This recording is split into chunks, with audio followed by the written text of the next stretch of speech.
Dear students, Gayatri विद्यालय उच्च माध्यमिक विद्यालय सांसद के यूट्यूब चैनल पर आप सभी का पुनः हार्दिक स्वागत। आज हम 8वीं क्लास के विज्ञान विषय का दूसरा पाठ पढ़ने जा रहे हैं। इस पाठ पर आधारित 5 वीडियो रिलीज हो चुके हैं। आज अपन 6वां वीडियो देख रहे हैं, वो खाद्य परिरक्षण पर आधारित डिस्कस करेंगे। पाठ का एंडिंग टॉपिक है। जो भी आपको पिछले वीडियो रिलीज हुए उसको आप डिस्कस करें, पढ़ें। जो कंफ्यूजन या डाउट हो तो डायरेक्ट इनडायरेक्ट आप चर्चा करके उसका आप निस्तारण कर सकते हैं। अपन देखते हैं सूक्ष्म जीव किस प्रकार से लाभदायक होते हैं और किस प्रकार से हानिकारक होते हैं। तो काफ़ी बातें आपने डिस्कस की, आपने समझा भी होगा और नोट्स भी बनाए होंगे और पढ़ते भी होंगे, ऐसी उम्मीद करता हूँ मैं। जैसे सूक्ष्म जीव किसे कहते हैं, क्या है, यह तो बेसिक फर्स्ट वीडियो में अपने मैटर रिलीज किया था। मित्रवत व शत्रुवत पर अपने डिस्कस भी काफ़ी कर लिया था। आज अपन पढ़ेंगे खाद्य परिरक्षण। खाद्य परिरक्षण क्यों करना आवश्यक है, इसकी क्या आवश्यकता पड़ती है और किस प्रकार से किया जाता है, तो इन बातों को आज अपन डिस्कस करेंगे। कल आपने पढ़ा था खाद्य विशुद्धता। खाद्य विषैला हो जाता है, खाने के लिए आपने जो खाद्य पदार्थ बना रखा है वो उस समय के बाद में वो क्या हो जाता है, विषयुक्त हो जाता है, मतलब खाने योग्य नहीं रहता है, अर्थात उसमें विष उत्पन्न हो जाता है। ऐसा क्यों होता है, क्योंकि ऐसा होने के कारण उसमें क्या है, कई प्रकार के बैक्टीरियल इन्फेक्शन की वजह से सूक्ष्म जीव उत्पन्न हो जाते हैं। वो क्या जहरीले पदार्थ का स्त्राव करते हैं, जिससे खाद्य पदार्थ क्या हो जाता है, दूषित हो जाते हैं। अपन जानते हैं। तो उन खाद्य परिरक्षण को दूषित होने से बचाने के लिए क्या किया जाता है, खाद्य परिरक्षण का उपयोग किया जाता है। ऐसे कई प्रकार के रसायन, ऐसे कई प्रकार के पदार्थ होते हैं जो खाद्य पदार्थ को लंबे समय तक खराब होने से बचाया जा सकता है। ऐसे पदार्थों को हम क्या कहेंगे, खाद्य परिरक्षण के नाम से जाना जाता है। तो दिमाग बात है, खाद्य परिरक्षण किसे कहेंगे, तो ऐसे पदार्थ जो खाद्य पदार्थ को सूक्ष्म जीवों से दूषित होने से बचाने के लिए प्रयोग किए जाते हैं, उसे खाद्य परिरक्षण कहते हैं। परिभाषा में नोट कर रहा हूँ, देखिए, वे पदार्थ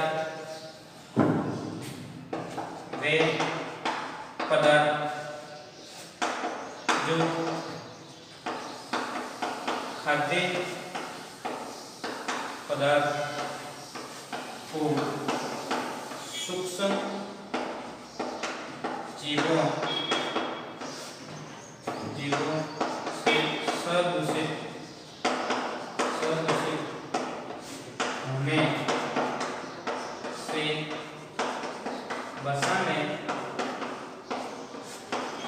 से बचाने में सहायक हो, उसे खाद्य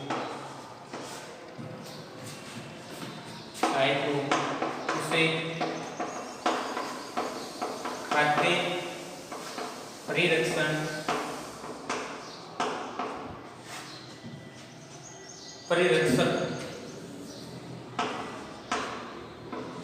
कहते हैं तथा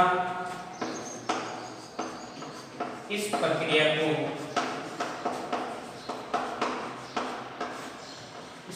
को खाद्य परिरक्षण कहेंगे।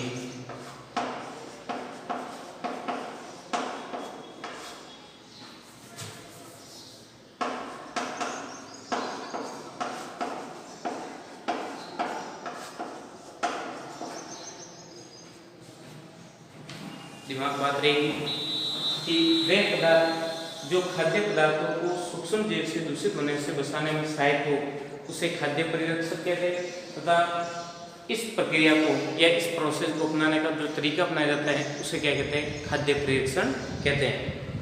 खाद्य परिरक्षण के लिए प्रयोग में आने वाले जैसे प्रयोग पदार्थ कौन कौन से होते हैं आप भी जानते हैं। जैसे तेल आसार बनाने में काम किया जाता है, नाइट्रोजन गैस जो खाद्य पदार्थों को कई प्रकार के ऐसे नमकीन आती है उसको लंबे समय तक खराब होने से बचाने में सहायक होती है।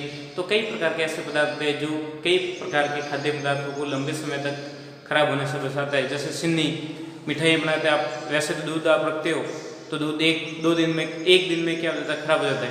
परंतु मिठाई या मावा बनाया हुआ 3-3, 4-4, 5-5 दिन खराब नहीं होता है। ऐसा क्यों होता है, क्योंकि उसमें आपने क्या मिला रखी, चीनी की मात्रा मिला रखी, शक्कर को मिला रखा। शक्कर खाद्य पदार्थों को दूषित होने से बचाने में सहायक होती है। कई प्रकार के तेल होते हैं या पदार्थ को अपन गर्म ठंडा करके भी उसको बचाया जा सकता है। तो अपन विशेष प्रकार से अपन देखते हैं खाद्य परिरक्षण में काम आने वाले पदार्थ कौन कौन से, उसको अपन डिस्कस कर रहे हैं। देखिए आप देखते हैं खाद्य परिरक्षक पदार्थों में मुख्य रूप से कौन कौन से काम आते हैं, जनरली अपन जानते हैं, उनको अपन डिस्कस कर रहे हैं। पहले है फर्स्ट आपके नमक कई प्रकार के खाद्य पदार्थों को परिरक्षण करने में सहायक होता है। और नमक के अंतर्गत जैसे आपको उदाहरण बताएं, मांस है, मछली है, उसको आपको लंबे समय तक 6-7 दिन तक खराब होने से बचाना है तो नमक के अंदर पैक करके आप रख दो, तो किसी भी कंडीशन में नमक में रखा हुआ मांस खराब होने की संभावना क्या रहती है, 0% रहती है।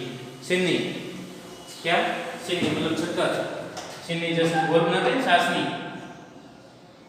चाशनी या घोल जिसको बोलते हैं, चीनी घोल।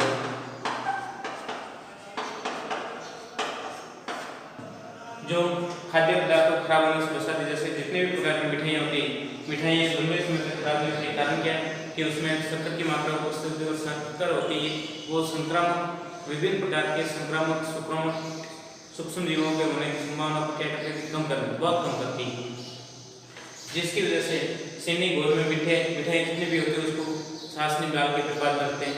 आपने देखा भी होगा, जलेबी है या कोई भी दूध वाली मिठाई है, किसी को भी आप देखो तो उसमें क्या डालते हैं, चीनी मात्रा मिलाई जाती है। इसका कारण यही शुगरलेस आपके मावा होता है वो 2-3 दिन में खराब हो जाता है, जबकि ये शुगर युक्त मावा काफ़ी लंबे समय तक वैसा रहता है, खराब होने की संभावना क्या रहती है, 0% बनी रहती है। तब अपन देखते हैं चीनी भी एक प्रकार के खाद्य परिरक्षणों को लंबे समय तक बनाए रखने में क्या है, सहायक है। तेल के बारे में तो आप सब जानते हो, आप घर पे आचार बनाते हो तो आचार में तेल, जब तक तेल है तब तक इसमें किसी भी प्रकार खराब होने की संभावना क्या रहती है, 0%। आचार की गुणवत्ता वैसे बने रहती है। परंतु जैसे तेल की मात्रा धीरे धीरे कम होती है तो तेल आचार में क्या लगना शुरू हो जाते हैं, मोम बनना शुरू हो जाती है, मतलब कवक का इन्फेक्शन होना शुरू हो जाता है और धीरे धीरे आचार क्या हो जाएगी, खराब और दुर्गंध उत्पन्न हो जाती है। आपने देखा भी होगा और अपनाया भी होगा। नाइट्रोजन गैस, कई प्रकार के नमकीन एवं पैकिंग पदार्थ आते हैं, उसमें गैसीय पदार्थ मिला रहता है ताकि अक्रिय रहते हैं और वो किसी से क्रिया जल्दी नहीं करते हैं और वो पदार्थों को खराब होने से बचाने में क्या होती है, सहायक होती है। कई पदार्थ ऐसे भी होते हैं जिनको गर्म और ठंडा करने से भी उसमें उपस्थित जीवाणुओं की संख्या क्या हो जाती है, कम हो जाती है और उनको खराब होने से बचाया जा सकता है। दूध को आपने वैसे रखा है तो दूध 1 घंटे के बाद में वो क्या हो जाएगा, खराब हो जाएगी, ब्लोटिंग हो जाएगी, फट जाएगा दूध। परंतु दूध को आपने गर्म करके फिर बाद में हल्का ठंडा करके ठंडे स्थान पर उसको रख देते हो तो लंबे समय तक दूध खराब नहीं होता है और दूध वैसे बना रहता है। दूध की गुणवत्ता में किसी भी प्रकार का परिवर्तन नहीं होता है। क्यों? क्योंकि उसमें जो संक्रामक जीवाणु थे, जिस दूध में पाए जाने जीवाणु, उनको गर्म करने पर क्या हो गए थे, उनकी संख्या कम हो गई थी, नष्ट हो गए थे। तब आप देखते हो गर्म करके ठंडा करने पर दूध में वापस दूध को फटना या दही जमाने के लिए आप काम करते हो, तब उसमें क्या डालते हो, छाछ डालते हो। क्यों? डायरेक्ट दूध क्यों नहीं जमता है? क्योंकि उसमें जीवाणु की संख्या क्या कर दी, आपने नष्ट कर दी थी। तब उसको दूध से दही बनाने के लिए उसमें क्या डाला जाता है, जामुन डाल देता है, जिसको अपन क्या करते हैं, छाछ की मात्रा डाली जाती है ताकि वो जीवाणु वापस उसमें पैदा हो और दूध को क्या करे, विकृत करके दही में कन्वर्ट करने का कार्य करते हैं। एक लास्ट आता है भंडारण में पैकिंग का भी खाद्य पदार्थ के परिरक्षण का इफेक्ट पड़ता है। भंडारण का क्या इफेक्ट पड़ता है? आप देखते हो कई प्रकार के खाद्य पदार्थ होते हैं जिनको आप सही व्यवस्थित भंडारण नहीं कर पाते हो तो वो खराब होने की संभावना अधिक रहती है। जैसे दाल है या कोई भी खाद्य पदार्थ है, मान लो खाने की चीज़ है, आपने वैसे रख दिया तो बाहरी मधुमक्खी घरेलू मक्खी है या मच्छर है या धूल है, उस पर आके गिरती रहेगी, धीरे धीरे उनमें क्या हो जाएगी, संक्रमण हो जाएगा और संक्रमण होने से धीरे धीरे वो क्या हो जाएगी, फैल जाएगा और विकृत हो जाएगा और विकृत होने से उसमें क्या हो जाएगी, दुर्गंध उत्पन्न हो जाती है। तब कहते हैं जब आपने खाद्य पदार्थ खाने की चीज़ बना रखी है तो उसको सही भंडारण नहीं किया तो खाने लायक नहीं रहेगा। तो भंडारण का भी एक विशेष इंपॉर्टेंट बिंदु रहता है। और पैकिंग, मान लो आप किसी फ्रूट को मान लो सप्लाई कर रहे हो और फ्रूट खराब नहीं हो तो उसके लिए पैकिंग इस प्रकार से की जाए ताकि मतलब फटे नहीं, टूटे नहीं, किसी भी प्रकार से वो फ्रूट खराब होने की संभावना कम रहे। इस प्रकार से पैकिंग करें ताकि उसमें आप देखते भी हो, कभी आपने घर पे भी लाते भी हैं तो आम है या सेब है या कोई भी फ्रूट आते हैं तो उनको किस प्रकार से पैकिंग करें ताकि वो खराब होने से कम खराब होने की संभावना रहे और संक्रमण कम से कम होता है। क्यों? क्योंकि उसकी पैकिंग भी वेरी इंपॉर्टेंट रोल रहता है और पैकिंग पे सारा काम डिपेंड करता है। पैकिंग किस प्रकार से आपने कर रखी है उसके आधार पर पदार्थ, खाद्य पदार्थ लंबे समय तक वैसे वैसे रहते हैं और उनकी गुणवत्ता में किसी भी प्रकार का कोई परिवर्तन नहीं आता है। तो ये था आपके खाद्य परिरक्षण पर आधारित आपका टॉपिक। अब लास्ट टॉपिक आपके पार्ट में दे रखा है वो है नाइट्रोजन स्थिरीकरण। नाइट्रोजन स्थिरीकरण की क्यों अपन जिक्र कर रहे हैं, क्योंकि अपन सूक्ष्म जीवों को बात कर रहे हैं और नाइट्रोजन स्थिरीकरण करने में सूक्ष्म जीवों की विशेष भूमिका है, तब उसको नाइट्रोजन स्थिरीकरण को आपको मैटर को समझाना अनिवार्य हो गया। पहले इसका आप स्क्रीनशॉट एक बार ले लीजिए, फिर मैं डिस्कस करने जा रहा हूँ वो नाइट्रोजन स्थिरीकरण क्या है उसको अपन समझते हैं। हो गया स्क्रीनशॉट देखिए नाइट्रोजन स्थिरीकरण व नाइट्रोजन सक्रिय इंपॉर्टेंट टॉपिक है, लास्ट आपके पार्ट का लास्ट टॉपिक है और इम्पोर्टेंट भी है और एग्जाम में पूछा भी जा सकता है और आगे भी क्लास में ये मैटर आपके रिवाइज होता रहता है। देखिए नाइट्रोजन स्थिरीकरण करने में जीवाणु की भूमिका रहती है। कौन सा जीवाणु? राइजोबियम जीवाणु। कौन सा? राइजोबियम जीवाणु जो सूक्ष्म जीव के अंतर्गत आता है और इस जीवाणु की भूमिका रहती है नाइट्रोजन को स्थिरीकरण करने में विशेष भूमिका प्रदान करता है। राइजोबियम जीवाणु नाइट्रोजन स्थिरीकरण करने के लिए लेग्यूमेसी कुल के पौधे होते हैं या अपन सामान्य भाषा में दलहनी पौधे जो दाल के रूप में काम आते हैं, दलहनी पौधों की जड़ों में पाया जाता है। कहाँ पाया जाता है? लेग्यूमेसी कुल के पौधों की जड़ों में या दलहनी दालों की जड़ों में पाया जाता है। जो सजीवी जीवन यापन करके नाइट्रोजन को स्थिरीकरण करते हैं। सजीवी जीवन यापन का मतलब यहाँ पे क्या तात्पर्य रहेगा? सजीवी मतलब पौधों को नाइट्रोजन देते हैं और पौधों से भोजन प्राप्त करते हैं। दोनों एक दूसरे पर निर्भर रहते हैं, एक देता है दूसरा लेता है, दोनों एक दूसरे पदार्थों का आदान प्रदान करते हैं, मतलब दोनों सजीव जीवन यापन करते हैं, तब ये दोनों एक दूसरे पर निर्भर रहते हैं, उसको बोलते हैं अपन सजीव। और असजीव क्या होते हैं? जब एक उस जैसे पौधों को नाइट्रोजन देते रहते हैं परंतु उसके बदले में भोजन नहीं देते हैं, ऐसे क्या होता है? असहजीवी। उन्हें क्या बोलेंगे? असहजीवी। उदाहरण इसका बोले तो आपको बोलेंगे एजोबैक्टर। एजोबैक्टर जीवाणु ऐसे होते हैं जो पौधों को नाइट्रोजन तो देते रहते हैं परंतु पौधों से भोजन को प्राप्त करने की उनकी संभावना क्या रहती है? 0%। पौधों से कुछ भी नहीं लेते, तो वो होते हैं असहजीवी। और राइजोबियम होते हैं सहजीवी जो पौधों को भोजन लेते हैं और बदले में नाइट्रोजन देते हैं।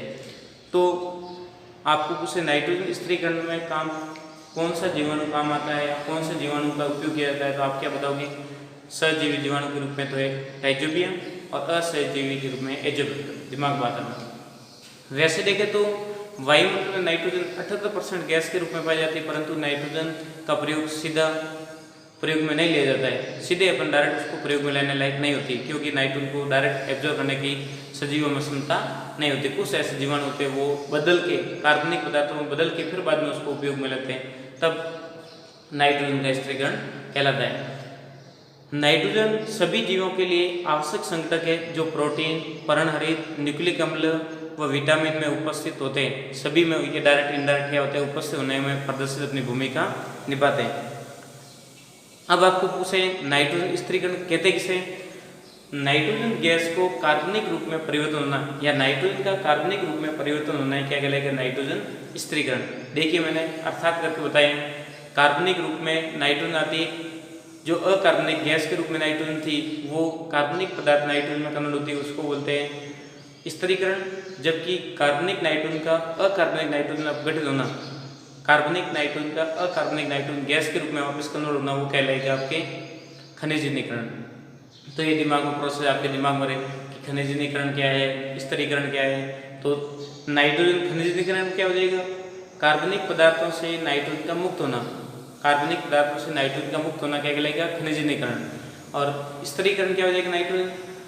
नाइट्रोजन गैस का कार्बनिक पदार्थों में बदलना, नाइट्रोजन स्थिरीकरण कहलाएगा। दिमाग बात रहेगी। अब आप देखते हैं नाइट्रोजन चक्र क्या होता है, उसको मैं रिप्रेजेंट कर रहा हूँ। पहले आप इसका स्क्रीनशॉट ले लीजिए, फिर मैटर को आगे बढ़ा रहा हूँ। देखिए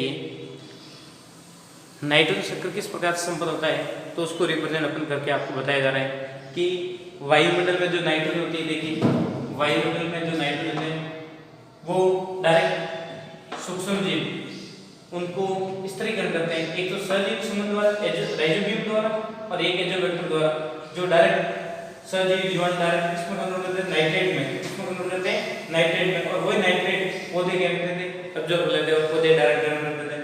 अब मान लो पौधे में जो नाइट्रोजन है पादप में, आदत में जो नाइट्रोजन है उसको जीव जंतु क्या करते हैं, पौधे खा लेते हैं, जीव जंतुओं से ले जाती है।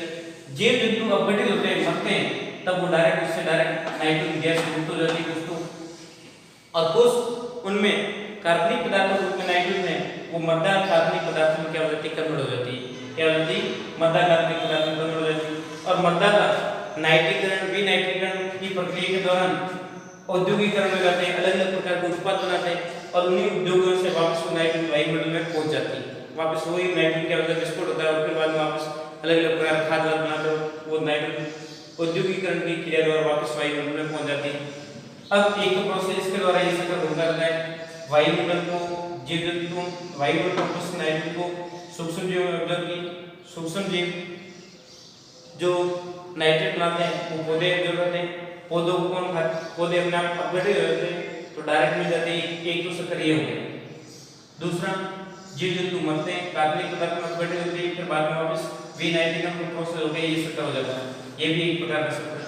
अब तीसरा चक्र क्या हो सकता है, नाइट्रोजन सूर्य की उपस्थिति में वर्षा से क्रिया करके कार्बनिक अम्ल के रूप में आपके अकार्बनिक अम्ल के रूप में जैसे कहते हैं अम्लीय वर्षा होती, तो अम्लीय वर्षा के रूप में क्या होती, बरसती, वो अकार्बनिक के रूप में होती। अकार्बनिक नाइट्रोजन नाइट्रेट बना सकती है या फिर वापस कार्बनिक पदार्थों में कन्वर्ट हो सकती है और कार्बनिक पदार्थों से अपघटन से अमोनिया निकल सकती है, अमोनिया में कन्वर्ट होगी, ह्यूमस में जाएगी और वापस ह्यूमस अकार्बनिक पदार्थों में कन्वर्ट होता है। ये चक्र बार बार सर्कुलेशन के रूप में क्या होता रहता है, घूमता रहता है। तो इस प्रकार से आपने देखा कि नाइट्रोजन किस प्रकार से वातावरण में स्थिर बनी रहती है, उसके बारे में आपने डिस्कस किया, व्यवस्थित समझने का प्रयास किया। तो यह था आपके दूसरा पार्ट जिसमें सूक्ष्म जीवों की क्या भूमिका होती है, किस प्रकार से कार्य करते हैं, कैसे मित्रवत होते हैं, कैसे शत्रु होते हैं, सूक्ष्म जीवों से खाद्य पदार्थ को कैसे बचाया जाता है और उसके बाद में नाइट्रोजन चक्र क्या होता है, सूक्ष्म जीवों को उसमें क्या रोल रहता है। तो ये आपने डिस्कस किया, यह था आपका पार्ट। इस पार्ट को आप व्यवस्थित समझने का प्रयास करना, फिर जो भी इसमें कोई किसी भी प्रकार का कन्फ्यूजन या डाउट रहा हो तो डायरेक्ट इनडायरेक्ट उसके समस्या का समाधान करें, अपने घर पे रहें, सुरक्षित रहें, अपनी पढ़ाई का ध्यान रखें, क्योंकि कोरोना का कोई भरोसा नहीं कि कब तक चलता रहेगा, उसका कोई आपके फिक्सेबल नहीं है। तब अपनी ऑनलाइन क्लास को कनेक्टेड रहे और जितने वीडियो अपलोड हो रहे हैं वो डायरेक्ट इनडायरेक्ट देखते रहे और उसके नोट्स बनाएं, जो मैटर समझने आए डायरेक्ट इनडायरेक्ट पूछते रहिए।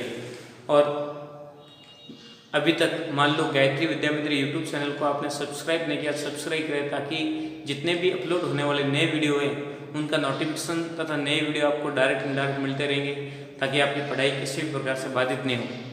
ये ध्यान रखें कि घर पे रहे, सुरक्षित रहे और जब तक आगे से कोई आदेश नहीं आता है तब तक आप ऑनलाइन क्लासों को अटेंड करने से न भूलें। थैंक यू, धन्यवाद।